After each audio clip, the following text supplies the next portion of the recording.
SY BCom semester 3 account and ટેક્સેશનની અંદર રોકાણના હિસાબોમાં આજે આપણે સેકન્ડ એક્ઝામ્પલ જોઈશું. શ્રી અમિતાભ પાસે તારીખ 1/4/2017ના રોજ 50,000ની દાર્શનિક કિંમતની કે જેની ચોપડે કિંમત 51,400 છે. એટલે અહીં આપણને દાર્શનિક કિંમત અને ચોપડે કિંમત બંને આપવામાં આવી છે. તેવી ગુજરાત સરકારની 6% જામીનગીરીઓ હતી. 6%ની એટલે કે આપણને જે સરકારી જામીનગીરી આપવામાં આવી છે એના પર વ્યાજનો દર જે છે એ 6% રાખવામાં આવ્યો છે. આ જામીનગીરી પર વ્યાજ 30મી જૂન અને 31મી ડિસેમ્બરના રોજ ચૂકવાય છે. એટલે બે વ્યાજની ચૂકવણીની તારીખ થશે 6 મહિના પ્રમાણે છે, 30મી જૂન અને 31મી ડિસેમ્બર. 31/3/2018ના રોજ પૂરા થતા વર્ષ માટે નીચે મુજબના વ્યવહારો કર્યા હતા. તારીખ, દાર્શનિક કિંમત, ભાવ અને નોંધ આપવામાં આવી છે. પહેલો જે વ્યવહાર છે એ 16/5/2017ના રોજ છે. 9,000ની દાર્શનિક કિંમત હતી, એનો ભાવ જે છે એ 97 રૂપિયા છે અને નોંધ જે છે એ વ્યાજ સહિત વેચાણ, એટલે જે વ્યવહાર છે એ વેચાણનો છે અને એમાં પણ એ વ્યાજ સહિત આપવામાં આવ્યો છે. ત્યારબાદ 1/8/17ના રોજ 14,000 દાર્શનિક કિંમત, એનો ભાવ 99 રૂપિયા છે અને એ વ્યવહાર છે વ્યાજ સહિત ખરીદી, એટલે બીજો ખરીદીનો વ્યવહાર થશે. 1/9/17 41,000 દાર્શનિક કિંમત, ભાવ 102 અને વ્યવહાર છે વ્યાજ બાદ વેચાણ. એટલે પહેલો જે હતો એ વ્યાજ સહિત વેચાણ હતું, આ સેકન્ડ જે વેચાણ છે વ્યાજ બાદ વેચાણ છે. અને 1/2/2018ના રોજ 25,000 દાર્શનિક કિંમતના ભાવમાં દાર્શનિક કિંમત, એનો ભાવ 96 રૂપિયા હતો અને વ્યાજ બાદ ખરીદી છે. એટલે બે અહીં આપણને એક વ્યાજ સહિત વેચાણ, એક વ્યાજ સહિત ખરીદી, બીજું વ્યાજ બાદ વેચાણ અને વ્યાજ બાદ ખરીદી આપવામાં આવેલ છે. હવે ખરીદી વેચાણના દરેક વ્યવહારમાં 0.5% લેખે દલાલી ચૂકવવામાં આવેલ છે. એટલે કે દલાલીનો દર અહીં આપવામાં આવે છે 0.5%. સ્ટોકનું મૂલ્યાંકન ફીફો પદ્ધતિ, એટલે કે પ્રથમ આવે પ્રથમ જાય મુજબ કરવામાં આવશે. એટલે જે વેચાણ કરવામાં આવે છે એ ફીફો પદ્ધતિ મુજબ, એટલે જે પહેલી ખરીદી થઈ હોય તેમાંથી પહેલું વેચાણ પૂરું કરવાનું, જ્યારે પહેલી ખરીદી પૂરી થાય ત્યારબાદ બીજા ખરીદીમાંથી વેચાણ કરવાનું રહેશે. ત્યારબાદ 31/3/18ના રોજ પૂરા થતા વર્ષ માટે અમિતાભના ચોપડે 6%ની ગુજરાત સરકારની જામીનગીરીનું ખાતું તૈયાર કરવાનું છે. તો હવે એનું આપણે ખાતું જોઈશું.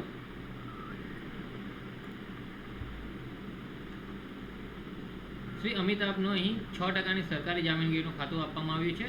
તો અહીં સૌપ્રથમ ઉપર હેડિંગ આપવાનું રહેશે 6%ની સરકારી જામીનગીરી અને કાઉન્સમાં વ્યાજનો દર લખવાનો રહેશે કે જેથી આપણને વ્યાજ કયા માસમાં ચૂકવવા પાત્ર થતું છે એનો આધારે આપણને ખ્યાલ આવતો રહે. અને બીજું કે જે વ્યવહારો થાય છે એની અંદર પણ વ્યાજ જે ગણતરી કરવાની હોય છે આ 2 તારીખના આધારે કરવાની હોય છે. એટલે હેડિંગમાં આપણે ઉપર વ્યાજની જે તારીખો હોય એ આપણે દર્શાવવાની રહેતી હોય છે.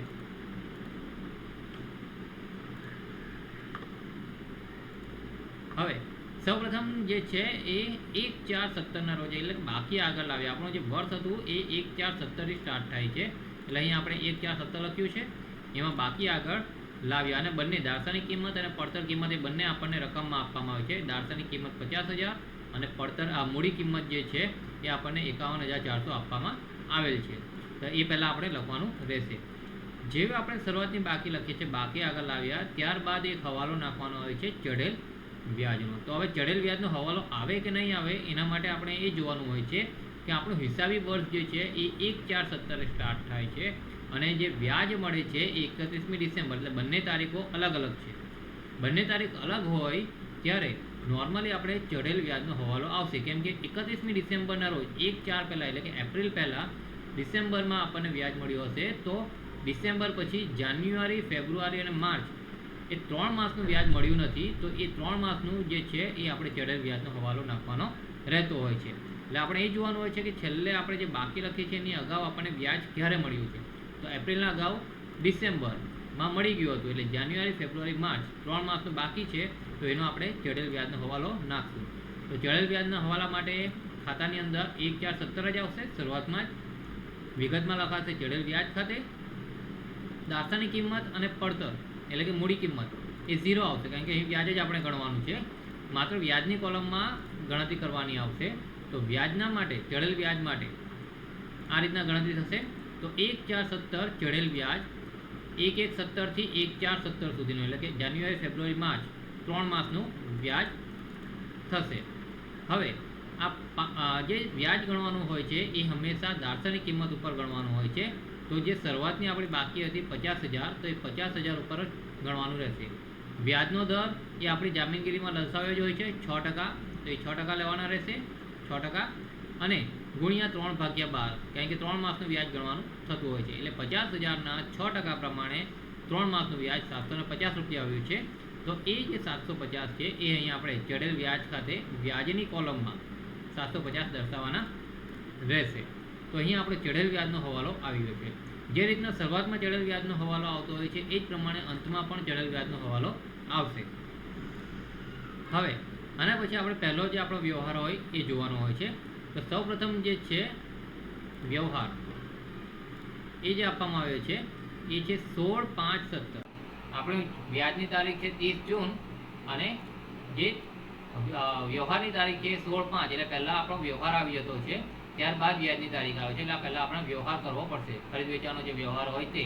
તો 16/5, 9,000ની દાર્શનિક કિંમત અને ભાવ 97 આપ્યો છે, અને વ્યવહાર છે વ્યાજ સહિત વેચાણ. વેચાણ છે એટલે આપણે જમા સાઈડ પર આવશે ખાતાની અંદર 16/5/17, બેંક ખાતે વ્યાજ સહિત વેચાણ વ્યવહાર આ ડિટેલ લખવાની રહેશે. બેંક ખાતે જ આવશે, ખરીદ વેચાણ જે હશે બેંક ખાતે જ લખવાનું રહેશે. અને નીચે કાઉન્સમાં લખવાનું રહેશે કે વ્યાજ સહિત છે કે વ્યાજ બાદ છે. અહીં વ્યાજ સહિત વેચાણ છે. દાર્શનિક કિંમત આપવામાં આવી છે, વ્યાજ અને મૂડી કિંમત આ બંને આપણે શોધવાનું રહેશે. દાર્શનિક કિંમત આપણને રકમની અંદર આપેલી છે, તો એની ગણતરી જોઈશું. 16/5/17 વ્યાજ સહિત વેચાણ, 9,000 દાર્શનિક કિંમત છે, 97 રૂપિયા એનો ભાવ આપવામાં આવે છે. આપણને રકમમાં કહ્યું છે 97, એટલે અહીં આપણે જે છે 9,000 દાર્શનિક કિંમત ગુણ્યા 97/100. 100 આપણે એના જે રૂપિયા જે દાર્શનિક કિંમત આપણને આપવામાં આવતી હોય છે, ભાવ આપવામાં આવશે, એ 100 પ્રમાણે ગણીને આપતા હોય છે. એટલે કે 100ની જો દાર્શનિક કિંમત હોય તો એનો ભાવ 97 રૂપિયા છે, એ રીતના. એટલે હંમેશા જે છે છેદમાં આપણે જે ભાવ હોય તેના છેદમાં આપણે 100 લખવાના રહેતા હોય છે. 9,000 ગુણ્યા 97/100 કરશું એટલે 8,730 એ વેચાણ કિંમત ગણાશે. બાદ દલાલી, તો 8,730 0.5% દલાલી આપવામાં આવી છે, એટલે દલાલી આવશે 43.65. તો એને આપણે કન્વર્ટ કરશું 44 રૂપિયામાં. હવે વેચાણનો વ્યવહાર હોવાથી દલાલી બાદ કરવાની થશે, તો 8,730 માંથી 44 રૂપિયા દલાલી બાદ કરશું એટલે 8,686 આવશે. હવે વ્યાજ સહિત વેચાણ છે, જ્યારે પણ વ્યાજ સહિત વેચાણ હોય તો એમાંથી વ્યાજ બાદ કરવાનું રહેતું હોય, અને ત્યારબાદ જ આપણને મૂડી કિંમત મળશે. તો અહીં વ્યાજ બાદ કરવાનું રહેશે. તો વ્યાજ જે છે તો એ આપણે વ્યવહારની તારીખ જોવી પડશે. તો 16/5/17, તો આ તારીખ તો આપણી સરખી જ રહેશે 16/5/17, પરંતુ 16/5/17 પહેલાં આપણને વ્યાજ ક્યારે મળ્યું એ જોવાનું રહેશે. તો 16/5/17 પહેલાં આપણને ડિસેમ્બરમાં વ્યાજ મળ્યું હશે, ત્યારબાદ જાન્યુઆરી, ફેબ્રુઆરી, માર્ચ, એપ્રિલમાં વ્યાજ મળ્યું નથી, મેમાં પણ મળ્યું નથી, સીધું જૂનમાં મળે છે. એટલે 16/5/17 પહેલાં આપણને સીધું 1/1/17ના રોજ વ્યાજ મળ્યું હશે. એટલે 1/1/17 થી 16/5/17 સુધીનું વ્યાજ એ આપણે અહીં બાદ કરવાનું થતું હોય છે. તો એના જે મહિના છે તો એપ્રિલ, જાન્યુઆરી, ફેબ્રુઆરી, માર્ચ, એપ્રિલ અને મેમાં અડધો એટલે કે 4, અને બીજો મે અડધો એટલે કે 4.5 માસ. એટલે 9,000 ગુણ્યા 6% ગુણ્યા 4.5/12 એટલે આવશે 203. 203.50 થાય છે, અહીં આપણે 203 લઈશું. તો બાદ કરતા 8,483 એ એની મૂડી કિંમત થશે. તો હવે આ મૂડી કિંમત અને વ્યાજ આ બંને રકમ આપણને મળી ગઈ છે, તો એ આપણે પત્રકની અંદર લખવાનું રહેતું હોય છે. તો વેચાણનું જે આપણે અહીં બનાવ્યું હતું, એન્ટ્રી કરી હતી 16/5/17 બેંક ખાતે દાર્શનિક કિંમત રકમમાં આપી હતી, વ્યાજ હમણાં આપણે શોધ્યું છે ગણતરીમાં, અને એની પડતર કિંમત પણ હમણાં શોધી છે, તો એ આપણે અહીં એન્ટ્રી કરી દેવાની રહેતી હોય છે. હવે વેચાણનો વ્યવહાર જ્યારે પણ હોય તો એમાં નફો કે ખોટ ઉદ્ભવતો હોય છે. તો આ જે વેચાણ છે 16/5/17નું, એમાં નફો થયો છે કે વેચાણ થયું છે એની પણ એની સાથે જ ગણતરી કરવાની રહેતી હોય છે. તો વેચેલ સરકારી જામીનગીરીની સરેરાશ પડતર અને જે વેચાણ કરવાનું છે એના માટે આપણને અંદર રકમમાં કહ્યું છે કે ફીફો પદ્ધતિ, પ્રથમ આવે પ્રથમ જાય, આ પદ્ધતિ મુજબ વેચાણ કરવાનું છે. એટલે આ જે 9,000નું વેચાણ જે થયું છે એ પ્રથમ આવેલ આપણી જે ખરીદી હોય અથવા બાકી હોય એમાંથી કરવાનું રહેશે. તો 16/5 પહેલા આપણી પાસે માત્ર આ એક જ છે એન્ટ્રી, અને એ જ આપણી બાકી પણ ગણાશે, એટલે તો ખરીદી ગણાશે. તો આ જે 9000નું વેચાણ છે એ 1417 માંથી બાદ થશે. એટલે અહીં આપણે જે ગણતરી આવશે કે વેચેલ સરકારી જામીનગીરીની સરેરાશ પડતર, તો 1417 સરકારી જામીનગીરી જે પડતર હતી ગુણ્યા વેચેલ સરકારી જામીનગીરીની દાર્શનિક કિંમત ભાગ્યા 1417 ના રોજ સરકારી જામીનગીરીની દાર્શનિક કિંમત, એટલે કે 51400 17 જે હતું અહીં એની પડતર કિંમત એટલે કે મૂડી કિંમત, વેચેલ સરકારી જામીનગીરીની દાર્શનિક કિંમત, તો વેચેલ સરકારી જામીનગીરી છે 9000, તો એની દાર્શનિક કિંમત છે 9000, તો અહીં લખી છે 9000. 1417 ના રોજ સરકારી જામીનગીરીની દાર્શનિક કિંમત, 1417 ના રોજ સરકારી જામીનગીરીની દાર્શનિક કિંમત છે 50000, તો અહીં આપણે 50000 લખ્યું છે.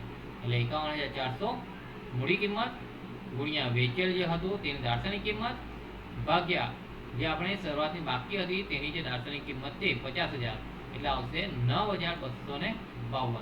એ વેચેલ સરકારી જામીનગીરીની પડતર ગણાશે. હવે આ જે પડતર આવી છે એને આપણે વેચાણની ઉપજ જે થઈ છે એના સાથે સરખાવવાનું રહેશે.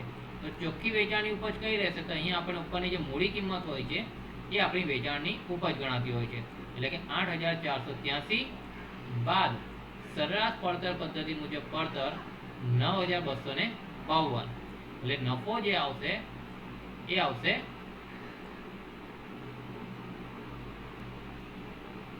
એટલે અહીં જે છે એ ઉપજ કરતા પડતર વધારે હોવાથી ખોટ આવશે. જે ચોખ્ખી વેચાણ ઉપજ છે એ 8483 છે અને એની પડતર જે છે એ 9252, એટલે કે આપણને ઓછી કિંમત ઉપજી છે, એટલે કે આપણને 769 રૂપિયાની ખોટ ગઈ છે. અને ખોટ ગઈ હોય તો એ આપણે જામીનગીર એટલે રોકાણના ખાતાની અંદર જમા બાજુ પર આવશે. તો જમા બાજુ પર લખવાનું રહેશે 16/5/17 નફા નુકસાન ખાતે ખોટ, દાર્શનિક કિંમત અને વ્યાજના કોલમમાં 0 આવશે, અને મૂડી કિંમત અથવા પડતર કિંમતનું જે ખાનું છે એમાં ખોટ લખવાની રહેશે 769. નફો હોય તો ઉધાર બાજુ પર આવશે, ખોટ હોય તો જમા બાજુ પર દર્શાવવાનું રહેશે. એટલે આપણો 16/5/17 નો વ્યવહાર એ આપણો પૂર્ણ થયો છે. ત્યારબાદ એના પછીનો વ્યવહાર છે 1/8/17, પરંતુ 1/8/17 નો જો વ્યવહાર લખીએ એ પહેલા બીજો એક આપણો વ્યવહાર આવી જશે 30મી જૂન, કારણ કે 5મા મહિના પછી 6ઠા મહિનાનો જે વ્યવહાર હોય એ લખવાનો રહેતો હોય છે. તો 30મી જૂને આપણને વ્યાજ મળતું હોય છે, તો વ્યાજનો પણ આપણે એન્ટ્રી કરવાની રહેતી હોય છે. તો હવે વ્યાજની એન્ટ્રી જોઈએ તો વ્યાજ હંમેશા રોકાણ ખાતામાં જમા બાજુ પર આવશે. જૂનમાં મળે છે એટલે 30 જૂન 17, 30/6/17, બેંક ખાતે કાઉન્સમાં 6 માસનું વ્યાજ, દાર્શનિક કિંમત અને પડતરમાં 0 આવશે, અને વ્યાજ આપણે ગણતરી કરવાનું રહેશે. તો આ વ્યાજની ગણતરી જોઈએ 1230ની. તો એના માટે 30/6/17 ના રોજ 6 માસનું વ્યાજ, તો એમાં પહેલા આપવામાં આવ્યું છે બાકી આપણે શોધવાની રહેશે. કઈ બાકી ઉપર આપણે ગણવાની છે? તો દાર્શનિક કિંમત અહીં ધ્યાનમાં લેવાનું હોય છે. તો શરૂનો સ્ટોક વત્તા ખરીદી માઇનસ વેચાણ. તો શરૂઆતનો સ્ટોક હતો 50000, અહીંયા આપણી પાસે દર્શાવવામાં આવ્યું છે આ 50000. એમાંથી 9000 જે છે એ વેચાણ થયા છે, ખરીદી કોઈ છે નહીં, એટલે શરૂનો 50000, ખરીદી 0 અને વેચાણ 9000, એટલે બાકી આવશે 41000. હવે 41000ની જે બાકી છે એના પર આપણે 6 માસનું વ્યાજ ગણવાનું રહેશે, કારણ કે એ આપણને 6 માસનું વ્યાજ મળશે. તો 41000ના 6% પ્રમાણે 6 માસનું વ્યાજ 1230 આવશે. તો આ વ્યાજ જે છે એ રોકાણના ખાતામાં એન્ટ્રી કરવાની રહેશે. તો એના માટે આપણે અહીં એન્ટ્રી કરી બનાવ્યું હતું. તો અહીં વ્યાજની કોલમની અંદર અહીં આપણો આવશે 1230. આ રીતના આપણે 6 માસના વ્યાજની એન્ટ્રી કરવાની રહેશે અને ગણતરી કરવાની રહેશે. હવે જૂનની એન્ટ્રી થઈ ગઈ છે, તો એના પછીનો જે વ્યવહાર છે હવે આપણે ઓગસ્ટનો વ્યવહાર લઈ શકીએ. તો 1/8/17 14,000ની દાર્શનિક કિંમત, 99નો ભાવ, વ્યાજ સહિત ખરીદી આવશે. વ્યાજ સહિત ખરીદી છે એટલે હવે આપણે જે છે ખરીદી ઉધાર બાજુ પર આવતું હોય છે. તો અહીં તારીખમાં લખાશે 1/8/17, વિગતમાં બેંક ખાતે કાઉન્સમાં વ્યાજ સહિત ખરીદી, દાર્શનિક કિંમત આપવામાં આવી છે 14,000, એટલે એ લખવાની રહેશે. આ બંને જે છે આપણે શોધવાના છે, એ ગણતરી કરવાની રહેશે, વ્યાજ અને મૂડી કિંમત. તો ખરીદીની ગણતરી જોઈએ 1/8/17 ના રોજ વ્યાજ સહિત ખરીદી, દાર્શનિક કિંમત 14,000, ભાવ જે છે એ આપણને અંદર આપવામાં આવે છે 99 રૂપિયા. તો એ અહીંયા આપણે 99 ભાગ્યા 100 કરવાના રહેશે. એટલે 13,860 એ એની ખરીદ કિંમત આવશે.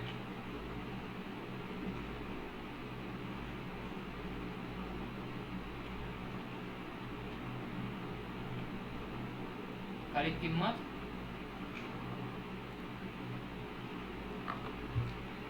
ખરીદ કિંમત થઈ 13,860.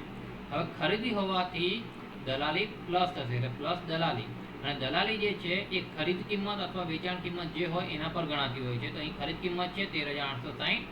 13,860 ના 0.5%, અડધો ટકો છે એટલે 0.5% પણ લખી શકાય. તો એ આવશે 69.3. અને 69.3 છે એટલે આપણે રકમ જે છે કન્વર્ટ કરશું તો 69 થશે. તો એ આપણે પ્લસ કરવાનું રહેશે, એટલે કે 13,860 પ્લસ 69 એટલે 13,929. હવે વ્યાજ સહિત છે એટલે એમાંથી વ્યાજ બાદ કરવાનું રહેશે. જ્યારે પણ વ્યાજ સહિત આપવામાં આવ્યો હોય ખરીદી કે વેચાણનો વ્યવહાર, તો એમાંથી વ્યાજ જે છે એ બાદ કરવાનું રહેતું હોય છે. એટલે બાદ વ્યાજ 1,717 થી 1,817. તો આ તારીખ કઈ રીતના આવી છે? તો આપણો વ્યવહાર જે છે એ 1,817 થયો છે અને એના અગાઉ જે વ્યાજ છે આપણને 30/6 મળી ગયું છે. 30/6 મળી ગયું છે તો 1,7 થી મળવાનું બાકી. તો 1,717 થી 1,817 વ્યવહાર એટલે માત્ર જુલાઈ મહિનાનું વ્યાજ મળ્યું નથી, એટલે કે એક જ મહિનાનું વ્યાજ મળ્યું નથી. તો એ એક મહિનાનું વ્યાજ આપણે બાદ કરવાનું રહેતું હોય છે. તો 14,000 દાર્શનિક કિંમત, 6% વ્યાજનો દર અને 1/12 એક મહિનાનું વ્યાજ છે એટલે 70 રૂપિયા આવશે. તો અહીં આપણે બાદ 70 રૂપિયા કરવાના રહેશે. તો એ 13,859 મૂડી કિંમત આવશે. તો આ મૂડી કિંમત એ મૂડી કિંમતના ખાનામાં, વ્યાજના ખાતામાં 70 લખવાના રહેશે. તો અહીં આપણે દર્શાવશું તો વ્યાજમાં 70 અને પડતર કિંમતની અંદર 13,869. તો આ રીતના આપણો ખરીદીનો જે વ્યવહાર છે એની ગણતરી અને એની એન્ટ્રી થઈ જશે. ત્યારબાદ એના પછીનો વ્યવહાર છે 1,917 વ્યાજ બાદ વેચાણ. તો 1,917 ના રોજ જે વ્યાજ બાદ વેચાણ જે છે તો એના માટે 41,000 ની દાર્શનિક કિંમત છે, ભાવ આપવામાં આવે છે 102. તો એ મુજબ આપણે વેચાણ કરવાનું રહેશે. તો વેચાણની એન્ટ્રી જે છે એ જમા બાજુ પર આવશે. 1,917 બેંક ખાતે વ્યાજ બાદ વેચાણ, દાર્શનિક કિંમત આપવામાં આવી છે 41,000. વ્યાજ અને મૂડી કિંમત એ આપણે શોધવાની રહેશે. આ બે રકમ આપણે ગણતરી કરીને શોધવાની રહેતી હોય છે. તો એની ગણતરી જોઈએ હવે. 1,917 વ્યાજ બાદ વેચાણ 41,000 એની દાર્શનિક કિંમત છે, 102 નો ભાવ અંદર આપવામાં આવે છે 102. એટલે 102 ભાગ્યા આપણે 100 કરવાના રહેશે. એટલે 41,820 વેચાણ કિંમત એની ગણાશે. બાદ વેચાણ છે એટલે બાદ થશે દલાલી. વેચાણ કિંમત 41,820 એના 0.5% એટલે 209.1 આવશે. તો અહીં આપણે કન્વર્ટ કરીને 209 રૂપિયા લેવાનું રહેશે અને બાદ કરતા આવશે 41,611. હવે વ્યાજ બાદ જ્યારે પણ વ્યવહાર હોય તો દલાલી બાદ કર્યા બાદ જે રકમ આવે એ આપણું જે છે મૂડી કિંમત ગણાશે. તો આને આપણે મૂડી કિંમત તરીકે દર્શાવવાનું રહેશે અને વ્યાજ જે છે એ અલગ દર્શાવવાનું રહેશે. અહીં જે વ્યાજ સહિતમાં હોય છે તો એમાં વ્યાજ બાદ કર્યા પછી મૂડી કિંમત આવતું હોય છે, જ્યારે વ્યાજ બાદની અંદર દલાલી બાદ કર્યા બાદ જ આપણને સીધું મૂડી કિંમત મળી જતી હોય છે અને વ્યાજ જે છે અલગ ગણતરી કરવાનું રહેતું હોય છે. તો વ્યાજ માટે આપણે જોઈએ તો 1,917 નો વ્યવહાર છે અને એની અગાઉ આપણને જૂનમાં મળ્યું છે 30/6 આપણને વ્યાજ મળ્યું છે. તો 1,717 થી 1,917 સુધીનું વ્યાજ મળ્યું નથી. તો એ આપણે અહીં દર્શાવવાનું રહેશે. તો 41,000 ગુણ્યા 6% ગુણ્યા 2 મહિના આવશે, જુલાઈ અને ઓગસ્ટ. 9મા મહિનાની પહેલી તારીખ છે એટલે જુલાઈ અને ઓગસ્ટ આવશે 2/12 એટલે કે 410. 410 રૂપિયા વ્યાજ અહીં દર્શાવવાનું રહેશે. તો વેચાણના વ્યવહારમાં મૂડી કિંમત એટલે કે પડતરના ખાનામાં 41,611 અને વ્યાજના ખાનામાં 410. 410 અને 41,611. હવે વેચાણનો વ્યવહાર છે એટલે એની સાથે આપણને નફો કે ખોટ પણ મળશે. તો એના માટે આપણે જે છે દર્શાવવાનું રહેશે વેચેલ સરકારી જામીનગીરીની સરેરાશ પડતર. હવે અહીંયા આપણી પાસે બે ખરીદી થઈ જવાની છે. 1/9 પહેલા આપણી પાસે બે ખરીદી છે એક તો શરૂઆતની આપણી બાકી હતી તે, અને બીજી 1/8ની એટલે કે 1/4/17ની બાકી અને 1/8/17ની દાર્શનિક કિંમત, બેમાંથી આપણે આપી શકીએ છીએ. પરંતુ ફીફો પદ્ધતિ હોવાથી પહેલું જે વેચાણ છે આ 41,000 એ શરૂઆતની બાકીમાંથી આપવાનું. આ બાકી આપણી પૂર્ણ થઈ જાય, ફીફો પદ્ધતિ પ્રથમ આવેલી પૂર્ણ થઈ જાય ત્યારબાદ જ આપણે 14,000માંથી આપવાનું રહેતું હોય છે. તો અહીં આપણે જોઈશું તો 1/4/17 ખરીદેલ સરકારી જામીનગીરીની પડતર. તો આપણી પાસે શરૂઆતમાં જે હતા, શરૂઆતની બાકી 1/4/17ની 50,000 હતી, એમાંથી આપણે 9,000 જે છે એ બાદ કર્યા છે, વેચાણ કર્યું છે. આ જે છે પહેલું વેચાણ છે, એટલે આપણી પાસે 41,000 બચ્યા હતા, બાકી હતી આ 1/4/17માંથી.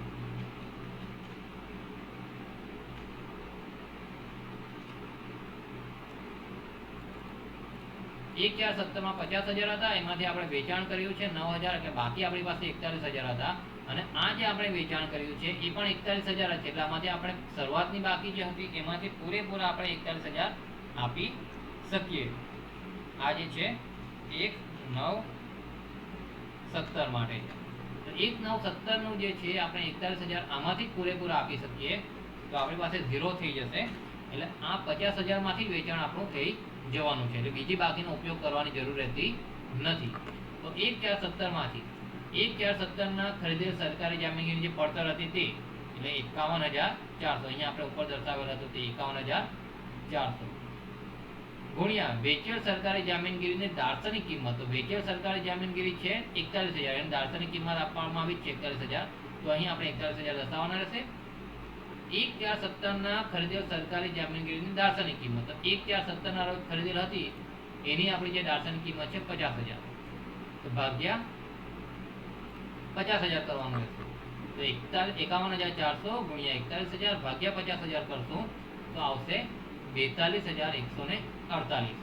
એટલે ચોખ્ખી વેચાણ ઉપજ જે છે અહીંયા આપવામાં આવી છે એ 41,611. મૂડી કિંમત જે હોય આપણી ચોખ્ખી ઉપજ કહેવાય છે. બાદ સરેરાશ પડતર પદ્ધતિ મુજબ પડતર 42,148 અહીંયા આપણે જે શોધી છે તે. તો જે ઉપજ થઈ છે એ પડતર કરતાં ઓછી છે, એટલે આપણને ખોટ ગઈ છે. પડતર કરતાં ઉપજ વધારે થતી હોય તો નફો આવે, પડતર કરતાં ઉપજ ઓછી થતી હોય તો ખોટ આવશે. તો અહીં આપણને ખોટ ગઈ છે 537. તો ખોટ જે છે 537 એ રોકાણ ખાતાની અંદર જમા બાજુ પર આવશે. તો જમા બાજુ પર 1/9/17ના વ્યવહારના વેચાણ હતું તેમાંથી ખોટ ગઈ છે, એટલે 1/9/17 ખોટ નફા નુકસાન ખાતે જતું હોય છે, એટલે નફા નુકસાન ખાતે કાઉન્સમાં ખોટ. દાર્શનિક કિંમત 0, વ્યાજ 0 અને પડતર કિંમત જે છે એ 537 આપવામાં આવેલ છે. તો આ આપણી ખોટ અમે દર્શાવાઈ ગઈ છે. હવે 1/9નો વ્યવહાર પૂરો થઈ ગયો છે. 1/9 પછી જે છે એ વ્યવહાર આવે છે 1 ફેબ્રુઆરી.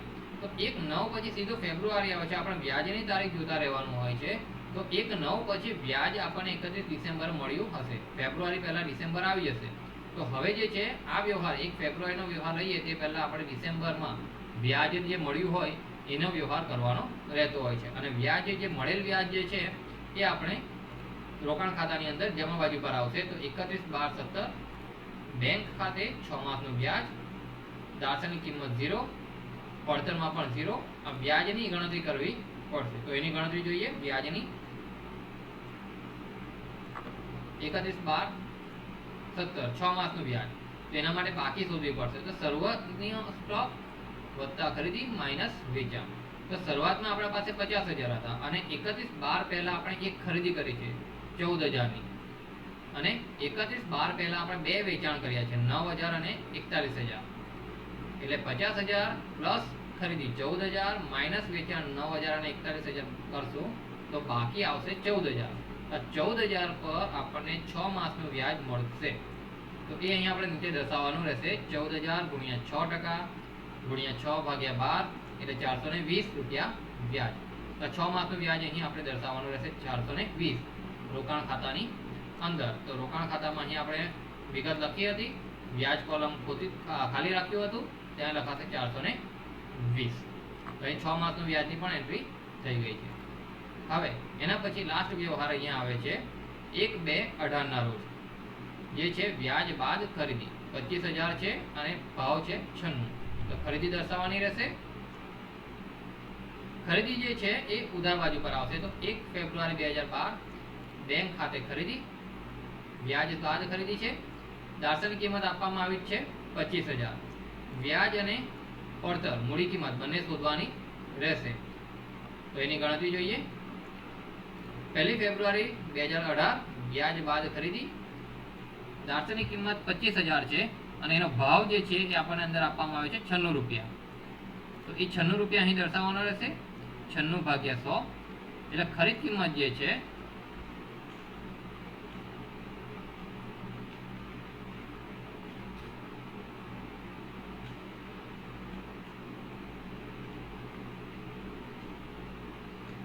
ખરીદ કિંમત આવશે 24,000.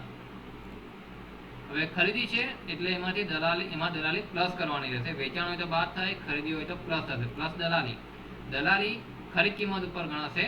તો 24,000ના 0.5% પ્રમાણે 120 રૂપિયા આવશે. તો 120 રૂપિયા પ્લસ કરશું એટલે 24,120.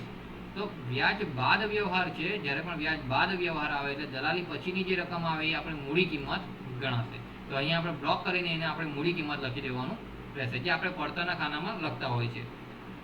ત્યારબાદ વ્યાજની ગણતરી અલગ કરવાની હોય છે. તો આ વ્યવહાર 1 ફેબ્રુઆરી 2018ના રોજ છે. તો 1 ફેબ્રુઆરી 2018ના પહેલા આપણને ડિસેમ્બરમાં વ્યાજ મળી ગયું હોય છે અહીંયા 31/12. તો હવે કયા મહિનાનું બાકી રહેશે? તો 1 જાન્યુઆરીથી બાકી રહેશે. તો 1/1/18 થી વ્યવહાર થયો છે 1/2/18, એટલે માત્ર જાન્યુઆરી મહિનાનું એક માસનું વ્યાજ મળ્યું નથી. તો અહીં જે છે 25,000 દાર્શનિક કિંમતના 6% પ્રમાણે એક માસનું વ્યાજ 1/12 125 રૂપિયા આવ્યું છે. તો એ આપણે અલગથી દર્શાવવાનું રહેશે.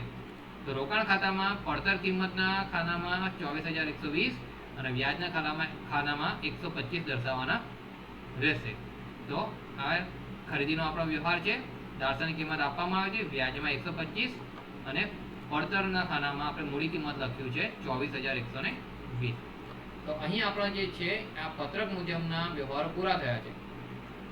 પરંતુ આના બાદ આપણો જે વર્ષનું ખાતું પૂર્ણ કરીએ તે પહેલા શરૂઆતમાં ચડેલ વ્યાજ આવ્યું હતું તે પ્રમાણે અંતમાં પણ ચડેલ વ્યાજ આવતું હોય છે. તો 31/8 જે રીતના શરૂઆતની તારીખે આપણે ચડેલ વ્યાજ હતું તે પ્રમાણે અંતની તારીખમાં આપણું ચડેલ વ્યાજ આવશે. એટલે 31/3/18 ચડેલ વ્યાજ ખાતે દાર્શનિક કિંમત અને પડતર કિંમત એ 0 થશે. માત્ર વ્યાજની ગણતરી કરવાની રહેશે. તો અહીં વ્યાજની ગણતરી કરશું. 31/3/18 ચડેલ વ્યાજ. હવે આ વ્યવહાર છે 31/3/18 નો. તો 31/3/18 પહેલા આપણને ડિસેમ્બરમાં વ્યાજ મળ્યું હતું. ડિસેમ્બરમાં એટલે જાન્યુઆરી, ફેબ્રુઆરી અને માર્ચ આખો રહેશે. 31/3 છે એટલે 3 મહિના ગણાશે. તો 3 માસનું આપણે ચડેલ વ્યાજ ગણવાનું રહેતું હોય છે. તો એના માટે પણ બાકી શોધી લેવાની હોય છે. તો બાકી બરાબર શરૂઆતનો સ્ટોક વત્તા ખરીદી માઇનસ વેચાણ. તો શરૂઆતનો સ્ટોક 50,000 હતો અને 31/3 પહેલા આપણી પાસે બે ખરીદીના વ્યવહાર છે. એક 14,000નો, બીજો 25,000નો, અને બે વેચાણના વ્યવહાર છે 9,000 અને 41,000. આ જે રકમ છે એ દાર્શનિક કિંમત જ લેવાની હોય છે, કેમ કે વ્યાજ જે છે દાર્શનિક કિંમત પર ગણાતો હોય એટલે એને બાકી આવશે 39,000. હવે 39,000ના 6% પ્રમાણે ચડેલ વ્યાજ 3 માસ, અહીંયા આપણે ગણતરી કરી છે મહિના, જાન્યુઆરી, ફેબ્રુઆરી, માર્ચ, તો 3 માસનું વ્યાજ આવશે 585. તો 585નું આપણે વ્યાજ દર્શાવવાનું રહેશે. અને મળેલ વ્યાજ છે એટલે આપણે જમા સાઈડ પર અહીં લખ્યું છે ચડેલ વ્યાજ ખાતે 585. હવે આપણે બધા વ્યવહારો થઈ ગયા છે, ચડેલ વ્યાજ પણ થઈ ગયું છે, એટલે હવે બાકી આપણે શોધવાની રહેશે. તો 31/3/18 બાકી આગળ લઈ ગયા. પહેલા દાર્શનિક કિંમતનું શોધવાનું. તો ઉધાર બાજુનો સરવાળો વધારે આવશે 89,000. એમાંથી આપણે અહીં પણ 89,000 લખશું. એમાંથી આપણા બે વ્યવહાર 50,000 બાદ કરશું એટલે આવશે 39,000. વ્યાજની કોલમનો પછી સરવાળો કરશું. ત્યારબાદ પડતર કિંમતનો સરવાળો કરી લેવાનો. તો પડતરમાં જમા સાઈડ પર અહીં વધારે જ છે 89,379 અને અહીં આપણે લખશું 89,379. એમાંથી આ 4 રકમ આપણે બાદ કરવાની રહેશે. પડતર કિંમતની જે આ 4 રકમ છે એ બાદ કરવાની રહેશે. તો આપણને જે બાકી છે પડતર કિંમતની એ 37,000 979 મળશે. એટલે 2 આપણને બાકી મળી ગઈ છે. અંતમાં પછી વ્યાજનું ખાનું બંધ કરવાનું રહેશે. તો વ્યાજના ખાનામાં જોઈશું તો જમા બાજુનો સરવાળો વધારે આવે છે, ઉધાર બાજુ પર એન્ટ્રી ઓછી છે. ઉધાર બાજુ પર 3 જ એન્ટ્રી છે અને જમા બાજુ પર આટલી એન્ટ્રીઓ છે. તો આ બધાનો સરવાળો જે છે એ 2848 આવશે. બાકી આગળ લઈ ગયામાં 0 આવશે અને એના પછીનામાં આપણે લખી દેવાનું છે જે સરવાળો હોય છે તેમાં 2848. અહીં પણ 2848. આ 2848 માંથી આ 3 એન્ટ્રી 750, 70 અને 125 બાદ કરશું એટલે આવશે 1903. તો આ વ્યાજનો ડિફરન્સ છે. આ જે આવ્યું છે એ વ્યાજનો ડિફરન્સ છે. તો વ્યાજનો ડિફરન્સ એ આપણી આવક કહેવાતી હોય છે. તો એ જે છે નફા નુકસાન ખાતે લઈ જવાનું હોય છે વર્ષની કુલ આવક તરીકે અને તારીખ આવશે એની 31/3/18. તો અહીં આપણું જે છે આ રોકાણોનું ખાતું એ પૂર્ણ થાય છે. પરંતુ અંતમાં જે આ 3 આપણે બાકી આગળ લઈ ગયા હોય છે એ જ આપણે અહીં બાકી આગળ લાવ્યા તરીકે બીજા વર્ષમાં દર્શાવવાની રહેતી હોય છે. 1/4/18 બાકી આગળ લાવ્યા 39000 0 અને 37979. તો અહીં આપણું જે છે આ અમિતાભ જે છે એમનું 6% સરકારી જામીનગીરીનું ખાતું પૂર્ણ થતું હોય છે.